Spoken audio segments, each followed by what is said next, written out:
Ô glórias, que a paz esteja no coração. Vamos para mais um vídeo. E no vídeo de hoje, com muita alegria no coração, nós vamos aprender um pouco sobre sabedoria. Sabedoria nas nossas decisões e nas nossas atitudes. Se você ainda não é inscrito no canal, se inscreva, deixe o seu like, seu joinha, compartilha conosco e nos ajude a divulgar. Clica no sininho para você também ser notificado aí para a glória de Deus dos próximos vídeos, porque graças ao nosso bom Deus, toda semana nós temos postado o vídeo para vocês aqui, amém? Hoje nós vamos falar um pouquinho sobre sabedoria, né? Sim, sabedoria. Tem muitas vezes que nós associamos a sabedoria com a inteligência. O ser humano estuda, né? Tem ali a inteligência juntamente com a sabedoria. Tem até uma pesquisa, né, que mede a sabedoria do ser humano, que chama QI. Mas nós vamos fazer hoje uma palavra de pouquinho diferente. Sabedoria nas decisões que você toma. Vamos falar de ser sábios nas decisões que nós tomamos. Porque depende da decisão que nós tomarmos, se nós não tivermos sabedoria, conhecimento e sermos sábios, podemos tomar decisões erradas e nos prejudica. Mas quando nós temos a sabedoria, o conhecimento e tomamos as decisões certas, automaticamente aquilo vai nos abençoar e vai nos beneficiar. Espiritualmente também.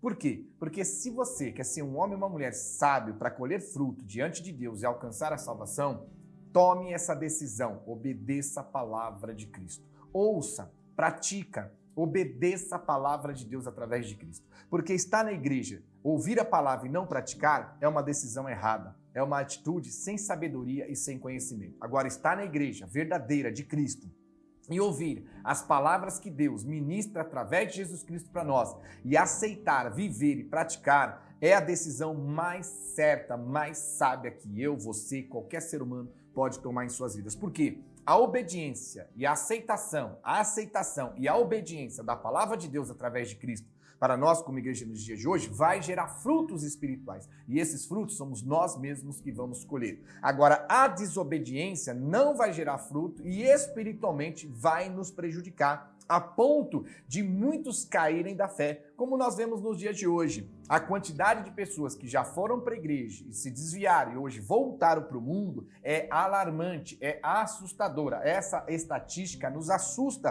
como pastor e como líder, porque hoje se fizer uma quantificação da quantidade de pessoas que estão na igreja e a quantidade de pessoas que estão desviadas, o número de pessoas desviadas é muito maior do que todas que estão na igreja no Brasil inteiro. Então, quer dizer, nós estamos entendendo que nós estamos oferecendo Jesus, as pessoas vêm para a igreja, elas não querem ouvir, não querem viver, não querem praticar a palavra e logo se desviam da fé. Por quê? Porque se torna grande a ruína da sua casa espiritual. Então, se nós não queremos desanimar, desistir, esmorecer, enfraquecer e voltar para trás, comece a agir com sabedoria, com inteligência, com conhecimento. Comece a agir e tomar as suas decisões corretas. E uma delas, a predominante, a principal, é ouvir, viver e praticar a palavra de Deus através de Jesus Cristo. E não sou eu que digo, é a Bíblia. Veja o que a palavra diz em Mateus capítulo 7, versículo 24.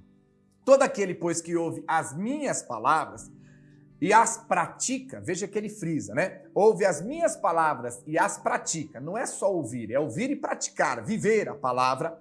Será comparado ao homem prudente, que edificou a sua casa sobre a rocha. E caiu a chuva, transbordaram os rios, sopraram os ventos e deram com ímpeto contra aquela casa, que não caiu, porque fora edificada sobre a rocha. Viu?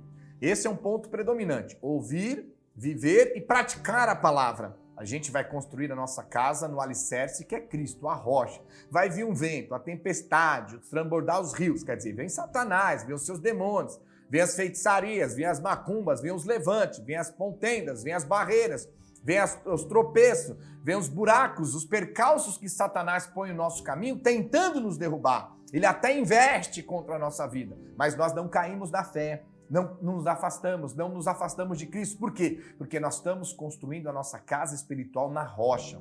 E essa rocha é a obediência, a santidade da obediência, da aceitação da palavra de Deus através de Cristo. Nós temos que compreender, porque nós estamos na fé, as pessoas às vezes, elas acreditam em fábulas, né? Contos da carochinha que alguns crentes dizem para os outros. Acha que está na igreja, não vai ter investida no mal, o inimigo não vai tentar guerrear, lutar. Pelo contrário, desde o princípio, Satanás se opõe contra a igreja. Veja Paulo, antes de ser o Paulo, ele era Saulo. e como ele foi levantado, escolhido, e como Jesus pegou Saulo ali para ser Paulo, no momento que ele estava indo para Damasco, né, com uma carta dada ali pelos sacerdotes, sumo sacerdote, pelos responsáveis da liberação daquela carta, para que ele pudesse ir a Damasco perseguir, prender e mandar matar os cristãos que serviam a Jesus. Então, desde lá, já há uma perseguição contra nós que servimos a Cristo. E essa perseguição, ela vem de várias maneiras, e principalmente aquelas que o inimigo coloca em nossos caminhos. São barreiras, levantes, provas, batalhas, lutas, dificuldades, impedimentos, tudo que ele coloca no meio do nosso caminho. E a palavra diz que isso se cumpre nessa palavra. Vem os rios, vem os ventos, sopra os ventos, vem a enchente, vem o vendaval, vem a chuva, que dá com ímpeto, bate com força naquela casa, mas não derruba. Ela não cai, porque ela foi construída na rocha. Contrapartida, existe aqueles que não querem nem ouvir, e aqueles que até ouvem, mas não praticam a palavra e se enfraquecem na fé, se esmurecem, não tomam posse do que Jesus tem para dar e não vai alcançar a salvação e se afasta dos caminhos. Por quê? Olha o que a palavra diz para nós claramente, Mateus capítulo 7, versículo 26 em diante. E todo aquele que ouve as minhas palavras e não as pratica será comparado a um homem insensato que edificou a sua casa sobre areia e caiu a chuva, transbordaram rios, sopraram os ventos, que deram com ímpeto contra aquela casa, e ela desabou, sendo grande a sua ruína. Então Deus, Jesus, nessa passagem, ele faz uma comparação entre o homem prudente, sábio, conhecimento, com sabedoria, com atitude correta, que ouve, aceita, vive, pratica a palavra de Deus através de Cristo para nós como igreja nos dias de hoje e passa essa palavra para a sua família, para o seu lar e para todos aqueles que o cercam e ensinam a todos a viverem, aceitarem e praticar a palavra. Este constrói a sua casa espiritual na rocha. O inimigo vai vir, o inimigo vai bater, o inimigo vai investir, o inimigo vai tentar derrubar, mas porque está na rocha da obediência da palavra de Deus através de Cristo, para nós como igreja nos dias de hoje, não vai derrubar e não vai fazer com que a casa espiritual caia, quer dizer, que a pessoa se afaste dos caminhos do Senhor. Satanás não vai conseguir fazer com que a pessoa esmoreça, diminua as suas orações, seu jejum, seu revestimento, sua ida à igreja, sua leitura bíblica. Ele não vai conseguir, porque está construída na rocha. Mas contrapartida, na mesma passagem ele fala de um homem insensato, das pessoas insensatas, imprudentes, irresponsáveis e que não são sábias. Isso mesmo, nós estamos falando de sabedoria hoje, não são sábias. Por quê? Estão até na igreja, mas não querem ouvir a palavra, não querem aceitar a palavra. Outros até ouvem, mas ignoram, não querem viver. Não é assim, eu não acho, imagina, não é desse jeito. Eu interpreto diferente dos outros, aonde já se viu. Tem gente pior que eu na igreja, por que Jesus não vai me aceitar? E aí a Bíblia diz que essas pessoas estão na igreja, estão tentando construir as suas casas espirituais, mas por ouvir a palavra e não obedecer, outros que não querem nem ouvir nem obedecer, constroem a sua casa na areia. Logo vem o rio, se transborda, vem o vento, vem a chuva, vem a tempestade, dá com ímpeto contra aquela casa e derruba, e grande se torna a ruína daquela pessoa, daquela vida. Então nós temos que entender que Jesus está pondo uma colocação para nós. Ou nós estamos na igreja para ganhar tempo com Cristo, ou nós estamos na igreja perdendo tempo.